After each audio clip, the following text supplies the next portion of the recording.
Mathai thaina ningthau panba leipak ama leirami. Khul asi ingna chikna palami. Leipak asigi ningthaugi machanupa ahum leirami. Nongma Maharani na khulgi akoiba aduda sinba thungna koina chattuna yenglami.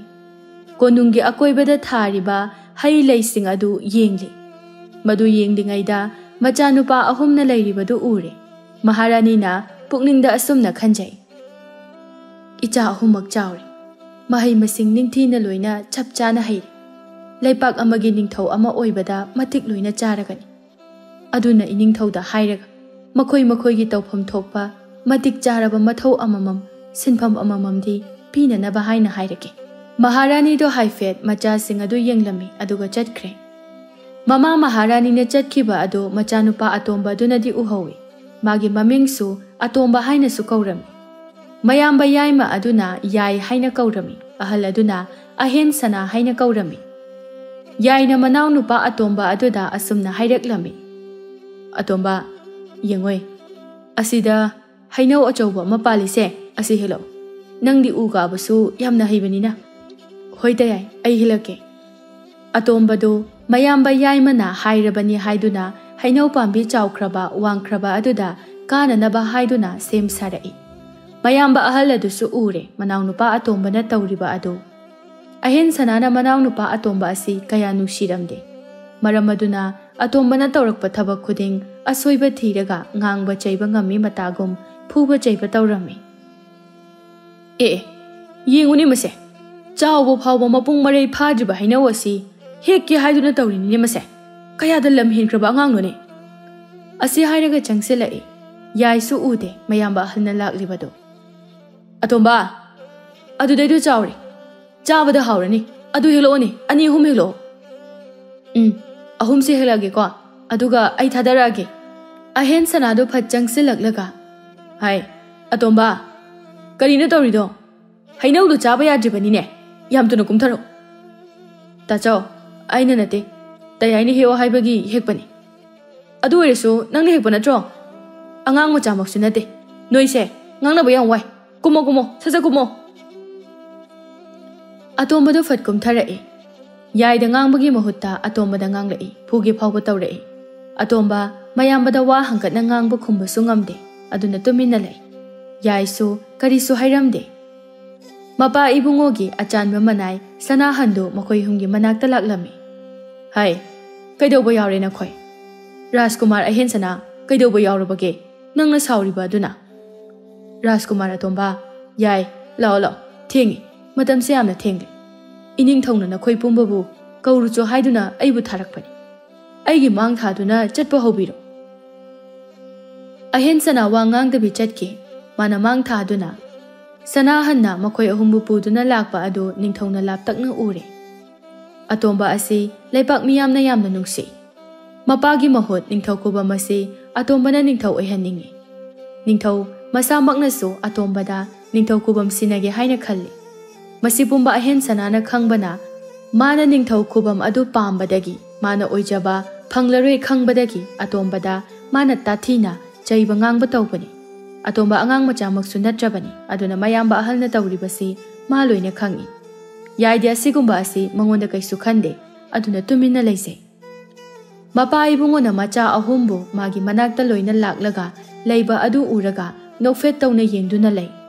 Ahen sanana babong aikoi bu kobi babu kari leirabage. Yaisu mako khara non tharaga babungna haiba pumba nacha aikoi ne yazagani haibiyu nachada. Mapa ibungo do haujik phawba wa ngangdri machanupa atomba na wa nganglakpa ngairi. Atomba su khangi mapa ibungo gi manak jangsenduna makhong sokna khurumlaga tapna hairai. Babungi yathangtabu nachana ngairi kari tawjo haibano. Babungi apamba pumba nachana thunghanjagi haibiyu aigi iyamba anisu loina leire. Machanupa atombagi wa taraba matungda nokfet tawna asumna hairaklami. Yengoi ichasa ipa ngasidi wa amata haigi. Nakhoi ahumak ningthau ama oibada matik loina chari. Aduna aigi leiriba lanthum mayam ase nakhoi ahumda sinarage haina khali. Aidi ahalsu oisilakle. Namasu aina kallingai asida nakhoi gi chana ba tawpham thokpa matik charaba thodang amamamdi piramlage haina khal aigi ihut silaga ningthau khubam ase nakhoi ahumgi marakta amada sinaramlage haina khal Maharani se tholaktuna maso haiba yawraklami aidi ichanupa ahan kohalla hen oiriba mangonda sinaba pami adubu ningthau leipak miyamna yaba pamnaba amasu changi madugi hairuradi atomba se oihaning Mama Maharani gi wadu tabada atomba de kaisu hairamde ahen sanadi mabukningda sauninglami yaidi kaisu hairamde sauningba yaningdaba kaisu leiramde Jumi Mama nangna hairiba adusu adubu ichade ahum michang mikhai naiba thabuksu tawningde aduna aigi leiriba leipak ase saruk ahum thokna khaidok patabani yengoi ichasa nakhoi gi kada changlo hayeng nong ngan jengaida nakhoi ahumak aigi nakta law soiba yade ko ahen sana mama mapada khurum dabi changki yaisu laptakna khurum laga changki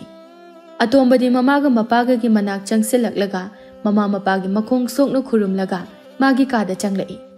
Maharani na aidi kaya pamjade saruk ahum thokna leipak asi yenba haibase atopa leipak ki ningthau singna usitkiroi wakhal muna khanthabiyu ko iningthau na pamliba adusu ai khangje mama ai su pamde leipak amagi ningthau oiba haibase araiba natte praja singna yaba haiba amasu lei adubu makhoi machin mana ningthau khubam munabagi dama khatna chainaba yawra adi haina khanbagi aina saruk ahum thoke haibani karigino hayeng nongan jengaida makhoi ahumbu kauribade aina makhoi ahumbu kauribagi maramde kanana aigi wase lumna lawbage yenge tawba aigi wabu lumna lawba mi aduda ningthau khubam ase sinage khanbani adubu yenglase aina makhoi ahumda changyeng kaya ama tawraga soidana yengkigani mapa ibungona hairibadu lumlaga tariba ahen sanana loina khangli nokfet tawna maso magi kada changlei ngasai makha chatpa saraga mama mapa anina kari wari sanari haiduna lummaga taraga leibani ahen sanado ahen sana nongan bangai bada wari mana hana mapa ibungogi manakta chatnanaba haina aduga somda yaidi nganna dum tumkre atombadi laibu yamna ningzaba oibana mana tumjingaida soraren bu khurum jarami aduga tumnanaba sem sarami nongalamdai pungja kharada ngairaklaba matamda ahen sanadi ahing tumlaktabagi waraduna uitharai nonganba ngaina adumak tumthakre yaidi tumba phaba oibana ningaidana tumli atomba su tumli mana ningaidana tumlingai magi manglanda lairembigi saklonda asumna hairaklammi atomba tabro hogolo mitpango nangbu nangi pabungna nongalamdai la o haibadu kawrabro nongandawre hogolo atomba do mitapna panglai akoibadu phat koilai leiraga yengi karino hojikiduba kanabu oirikaba aibu hauthoklamliba duba o pabungna nongalamdai la o haibani ko aina ningaidana tumdunaga leibasida ishor manaka hauthokpirakpa soidana oirambani phari nungsu nganga thawri ai hogalake Atombadu iru maitha jaraga isorbu khurum jarami aduga mapagi manakta laktuna mapabu kauge tawbaga ningaidana tumliba mapabu kauba ngamdre tumina ngahak leptuna lei adubu mapadi tumba oiramdre mitkhak uisilaga leiba oirami kaura itapna ipagi atomba changaulo ipagi nakta phamlula atomba su changsilaktuna fammi somda ahen sana aphing afai oina mamitu fat pangthorei tumlambadagi fuk hogalaklaga nongandarina side atombana hanki batari madi yahu sungan bani asi hairaga mapagi manakta lai atombana babo aikhoi ichilinaw ahumbu ayuk anganba sida kauriba sibu karigino yengoi maramado nayamba ani laklaga punna haiki makoi su laklagani ngaihak ngaisi atomba changa ulawne he asida ipagi nakta phamune aywa haiki karigumba khara haiki Atombadu tapna mapagi manakta changsilaktuna phammi ahen sanasu taha changsilai babung ai lai atomba su mapasu yengthorei ahen sana sor thabet honduna leibadu uraga ihe karino nangbo ipa bakhalibadubo चंगो चंगो याइदी लाक्ट्री कईदौख्रबजानोने Tumba हौगत्रबजाला अतोंबना पाबों I कौरुजोरा ngayhak yengkisi lakta lakmandraba kanda hek kawhalluba haibaduni phamo phamo nakhoi animak phamo atombada karigumba khara haige tawrambado ahen sana lakpaduda haikhidre ahen sanadi atombana hana leiramba aduda khara sauningi adubu uthokte asauba do pungkhai muk yai lakpa ngairami lakmandraba aduda manai ama tharaga kawhanba chatki yai su taha taha laktuna makhoi ahummak pulap phamlaga lei mapa ibungona ngayhak makhoi ahumda munna yenglaga amamamta oina macha khaina hairaklammi ipagi ahen sana yengoi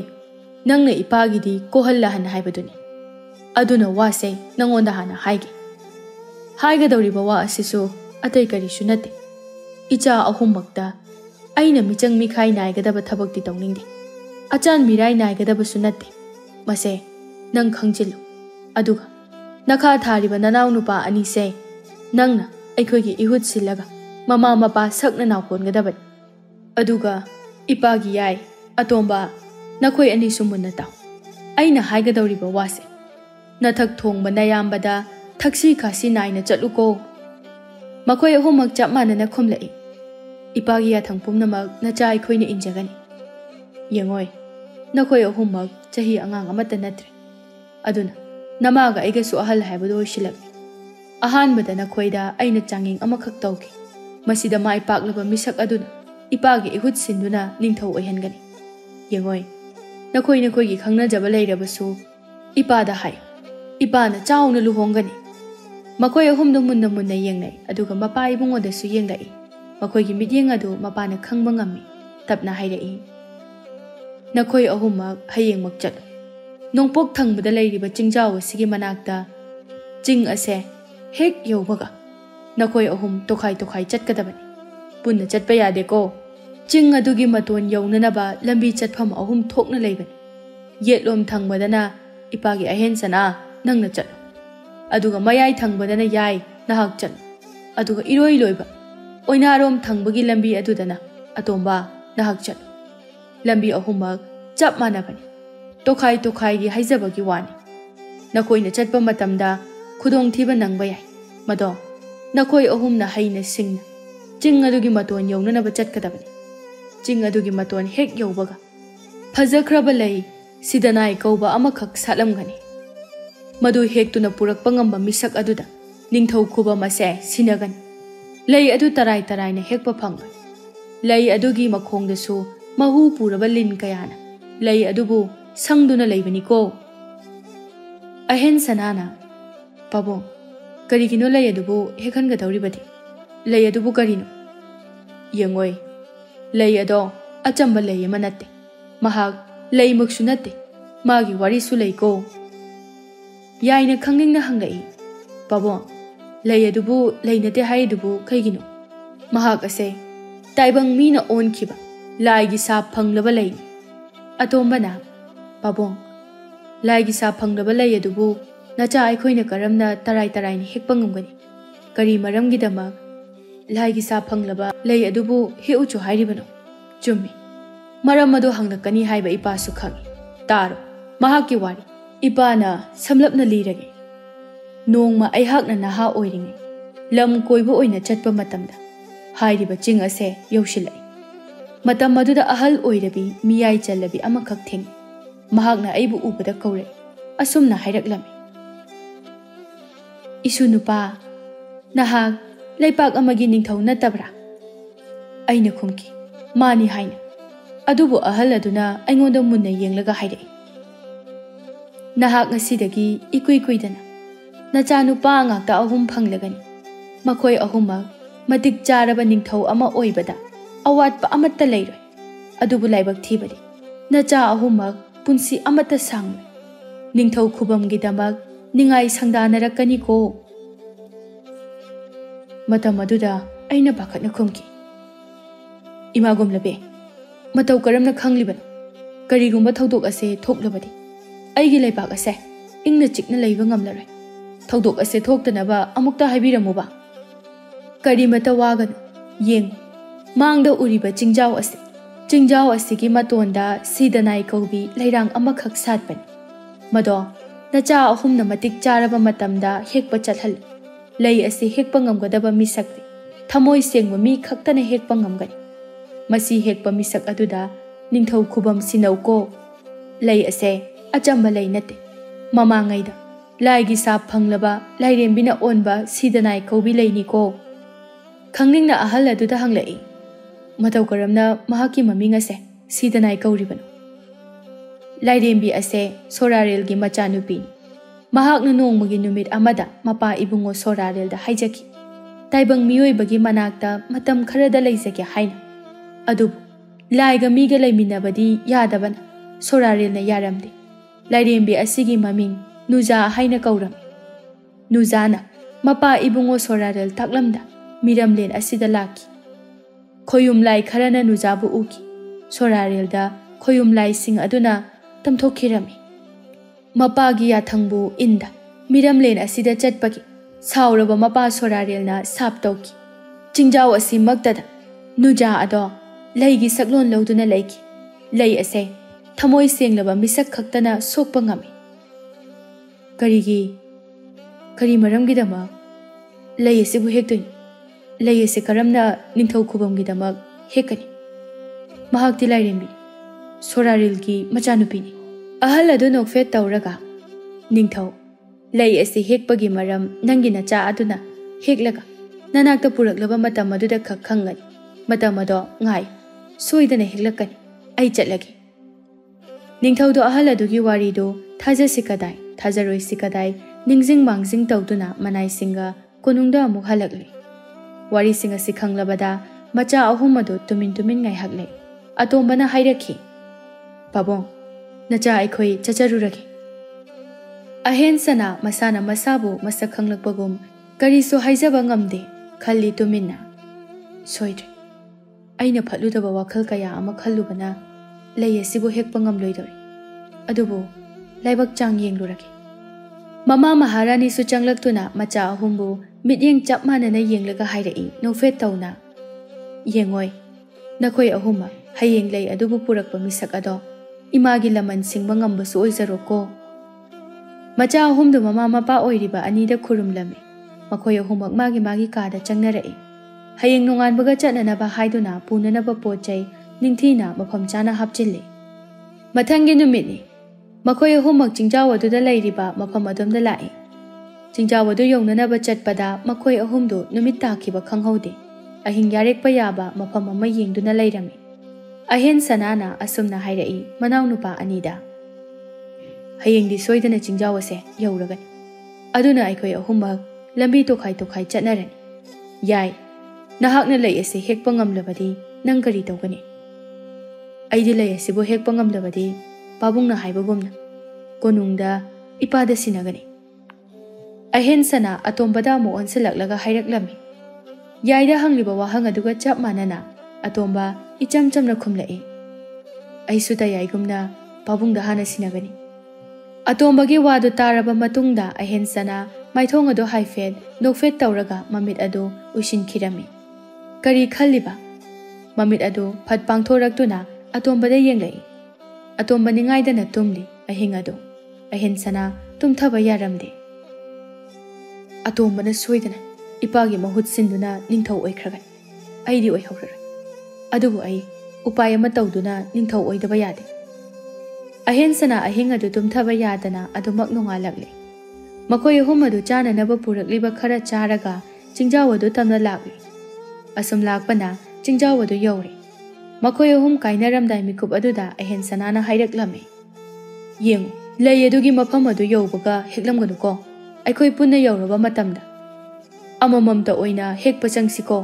ꯅꯈꯣꯏꯅ ꯍꯥꯟꯅ ꯌꯧꯔꯦ ꯍꯥꯏꯗꯅ ꯍꯦꯛꯀꯅꯨꯀꯣ ꯃꯅꯥꯎ ꯑꯅꯤ ꯑꯗꯨꯁꯨ ꯌꯥꯔꯦ ꯃꯈꯣꯏ ꯃꯄꯥꯕꯨꯡꯅ ꯍꯥꯏꯕꯒꯨꯝꯅ ꯂꯝꯕꯤꯗꯨ ꯇꯣꯈꯥꯏꯅ ꯆꯠꯅꯈꯤꯔꯝꯃꯤ ꯑꯍꯦꯟꯁꯅꯥꯅ ꯁꯨꯝ ꯂꯥꯛꯄꯗ ꯀꯩꯖꯥꯎ ꯑꯃꯈꯛ ꯊꯦꯡꯅꯔꯝꯃꯤ ꯀꯩꯖꯥꯎ ꯑꯗꯨ ꯎꯕꯗ ꯑꯍꯦꯟꯁꯅꯥ ꯃꯤꯀꯨꯞ ꯅꯥꯍꯨꯝꯁꯤꯡꯅ ꯂꯤꯔꯨꯡꯇꯦꯟ ꯁꯠꯇꯣꯛꯇꯨꯅ ꯀꯩ ꯑꯗꯨꯅ ꯂꯩꯔꯤꯕ ꯑꯗꯣꯝꯗ ꯌꯦꯡꯉꯤ ꯀꯩ ꯑꯗꯨꯁꯨ ꯃꯤ ꯂꯥꯛꯄꯒꯤ ꯃꯤꯅꯤꯟ ꯈꯪꯂꯕꯗ ꯑꯍꯦꯟꯁꯅꯥꯅ ꯂꯩꯔꯤꯕ ꯑꯗꯣꯝꯗ ꯆꯪꯁꯤꯜꯂꯛꯂꯝꯃꯤ ꯑꯍꯦꯟꯁꯅꯥ ꯀꯩꯖꯥꯎ ꯑꯗꯨꯕꯨ ꯎꯕꯗ ꯃꯁꯥꯗꯨ ꯇꯨ ꯈꯖꯤꯛ ꯆꯨꯡꯉꯤ ꯀꯩ ꯑꯗꯨꯁꯨ ꯑꯍꯦꯟꯁꯅꯥ ꯎꯕꯗ चानिंगदुना चोंगसिलके तौरई अहेन सना खुदलै थुना तेंजय अदुना कई अदुबु कापसिलै तेंजय अदु कईगी मसादा हेक पानबगा ngangkhalai अहेन सनादा येंगलगा nganglगा मनिंग हंदुना चटखिरमी अहेन सना सोर सांगना होंतोकलगा ngaihak lei कई अदुना चटखिबदु येंगदुना लei असोमदा याइना चटलिबा लंबी अदोमदसु लमुई अनि खक थेंगनरमी लमुई अदु उबदा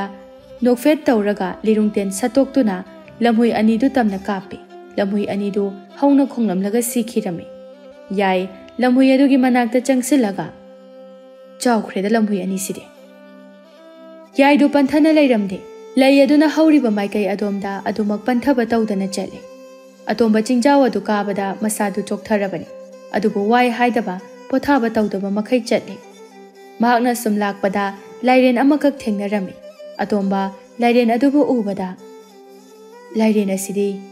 लाइओइरबा लाइरेन माले मसासिसु चटपा ngamdraba माले अइबु करमनो चटकनी अतोंबा लाइरेन अदुदा मुन्ना येंगी लाइरेन अदु तबना तबना चले अतोंबदा कैसु तौरक्ते अतोंबा लाइरेन अदुना लैरिबा अदोमदा चट्रदुना नाकल अमरोमदा लंबी लैतबा उवा मरांग काइना हौरिबा अदोमदा ओइना कोइथोकलगा चटली चिंगदोन मतोन अदु यौगदबा खरदि वाटली अदुबु ममसिलकले कयादा फजरिबा नुमित तारमदाइगी नुमित मयुम चंगलमदाइगी ngangleinaba mangalna चिंगमाइदा लेपतुना येंगबदा असुक फजख्रबा उरिबा महौसागी फजबा असि मिकुप खरदि अतोंबा चटकनी कावबा मखै येंगदुना लै असोमदा ममा महारानी दो मचा अहुमना चटखिबा नुमित निनी सुरकदौरे खनबदा मथ्वाइ वाजरमी करी थोकलगनी खनबदा अतोंबा नोंगानबा ngaइबा ओइना उ मथक्तो काखत्तुना अहिंग अदु नोंगानबा ngaइबा ओइना लैरि नोंगालमदाइ मिकुप खरा अदुदा अतोंबगी मंगलांदा नुपी अमा ममी सामी ओइना उरमी अतोंबा तुमलंबदगी ममित पांगलई अकोइबदु येंगलगा नोंगानदौरे अई मफम अदु यौननबा चलगे लैरिबा चिंग अदुगी मतोन यौबदा अतोंबा कोइलै लैदुना येंगी लै अदुगी लैफम अदु अहेंसना अमदि याइसो अतोंबना लैरिबा अदोमदा लाक्सिलई मखोय हुम पुन्ना लै अदुना लैरिबा अदोमदा चंगसिलक्तुना येंगी कयादा फजरिबा लैनो हेकदबा फावबा पामै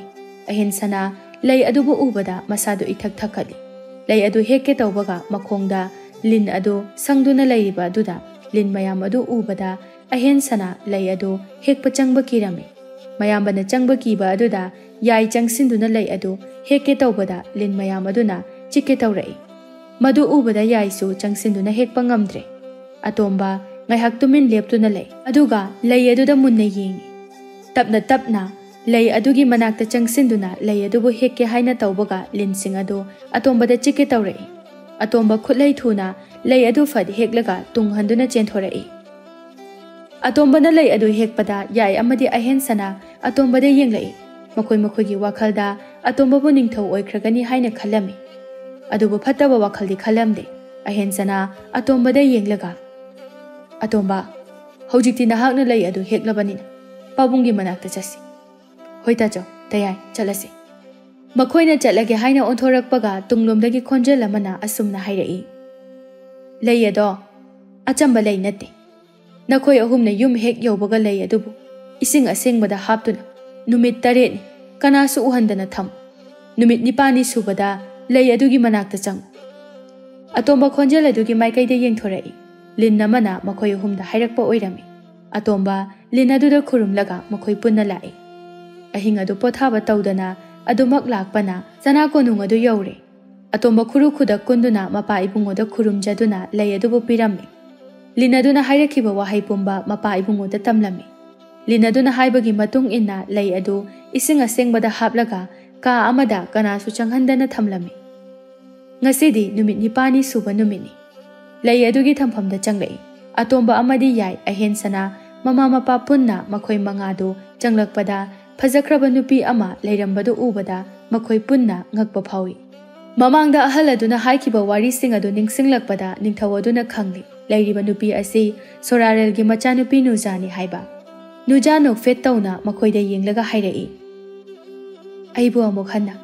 mahausa gi saktamda hanjin halakpagi dama nakhoi pumbabu aina hainingai leitana thagachai matam sang aibu ipa sorarel gi saptagi lei onduna leirakhibani aibu sangnanaba taibang kana hekpa ngamdanaba ꯏꯄꯥꯒꯤ ꯃꯅꯥꯏꯁꯤꯡꯅ ꯂꯤꯟ ꯑꯣꯟꯗꯨꯅ ꯑꯩꯕꯨ ꯁꯪꯕꯤꯔꯛꯄꯅꯤ꯫ ꯊꯃꯣꯏ ꯁꯦꯡꯕ ꯃꯤꯁꯛ ꯑꯃꯈꯛꯅ ꯑꯩꯕꯨ ꯍꯦꯛꯄꯤꯕ ꯉꯥꯏꯔꯛꯄꯅꯤ꯫ ꯉꯁꯤꯗꯤ ꯑꯇꯣꯝꯕ, ꯅꯍꯥꯛꯅ ꯑꯩꯕꯨ ꯑꯃꯨꯛ ꯍꯟꯅ ꯇꯥꯏꯕꯪ ꯑꯁꯤꯗ ꯇꯤꯜꯍꯟꯕꯤꯔꯤ꯫ ꯑꯩꯒꯤ ꯄꯨꯟꯁꯤ ꯀꯟꯕꯤꯔꯛꯄ ꯅꯍꯥꯛꯇ ꯑꯩꯒꯤ ꯄꯨꯟꯁꯤꯁꯦ ꯁꯤꯟꯅꯖꯔꯒꯦ꯫ ꯅꯪꯕꯨ ꯑꯩꯒꯤ ꯏꯄꯨꯔꯣꯏꯕ ꯑꯣꯏꯖꯔꯒꯦ꯫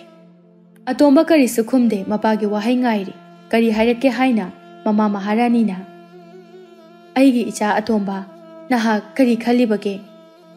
ꯄꯥꯕꯨꯡꯒꯤ ꯌꯥꯊꯪ ꯑꯃꯗꯤ ꯏꯃꯥꯒꯤ ꯌꯥꯊꯪꯇꯕꯨ ꯅꯆꯥ ꯑꯩꯅ ꯌꯥꯖꯒꯅꯤ꯫ ꯅꯤꯡꯊꯧ ꯑꯗꯨ ꯅꯣꯛꯐꯦꯠ ꯇꯧꯗꯨꯅ "ꯑꯩꯅ ꯍꯥꯏꯗꯣꯛꯈꯤꯕ ꯋꯥ ꯉꯥꯛꯀꯅꯤ꯫ ꯉꯁꯤꯗꯒꯤ ꯏꯆꯥꯕꯨ ꯅꯤꯡꯊꯧ ꯈꯨꯕꯝ ꯍꯥꯞꯀꯅꯤ꯫ ꯅꯈꯣꯏ ꯑꯅꯤꯕꯨ ꯑꯩꯅ ꯆꯥꯎꯅ ꯂꯨꯍꯣꯡꯒꯅꯤ꯫ ꯄꯥꯕꯨꯡ ꯑꯃꯗꯤ ꯏꯃꯥ, ꯑꯩꯕꯨ ꯅꯤꯡꯊꯧ ꯈꯨꯕꯝ ꯍꯥꯞꯄꯤꯒꯅꯨ꯫ ꯑꯩꯒꯤ ꯃꯍꯨꯠ ꯏꯌꯥꯝꯕ ꯑꯍꯜ ꯑꯁꯤ ꯑꯣꯏꯅ ꯍꯥꯞꯄꯤꯌꯨ"꯫ ꯅꯨꯖꯥꯅ ꯑꯃꯨꯛ ꯍꯥꯏꯔꯛꯏ, "ꯑꯇꯣꯝꯕꯅ ꯍꯥꯏꯕꯒꯨꯝꯅ ꯅꯤꯡꯊꯧ ꯈꯨꯕꯝ ꯑꯁꯦ ꯑꯍꯦꯟ ꯁꯅꯥꯗ ꯍꯥꯞꯄꯤꯌꯨ꯫ ꯏꯅꯤꯡꯊꯧ, ꯑꯩꯗꯤ ꯑꯇꯣꯝꯕ ꯏꯕꯥꯅꯤ ꯏꯄꯥ ꯁꯣꯔꯥꯔꯦꯜꯒꯤ ꯃꯅꯥꯛꯇ ꯅꯨꯡꯉꯥꯏꯅ ꯂꯩꯖꯔꯨꯔꯒꯦ꯫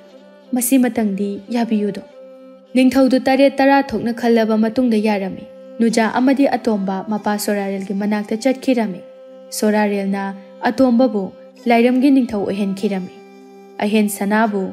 ꯃꯄꯥꯒꯤ ꯃꯍꯨꯠ ꯁꯤꯟꯗꯨꯅ ꯅꯤꯡꯊꯧ ꯑꯣꯏꯔꯝꯃꯤ꯫ ꯂꯩꯄꯥꯛ ꯃꯤꯌꯥꯝꯅ ꯍꯥꯏꯅꯈꯤ ꯁꯣꯟꯅꯈꯤ, ꯑꯇꯣꯝꯕꯕꯨ ꯂꯥꯏꯔꯦꯝꯕꯤꯒꯤ ꯅꯨꯄꯥꯅꯤ ꯍꯥꯏꯅ꯫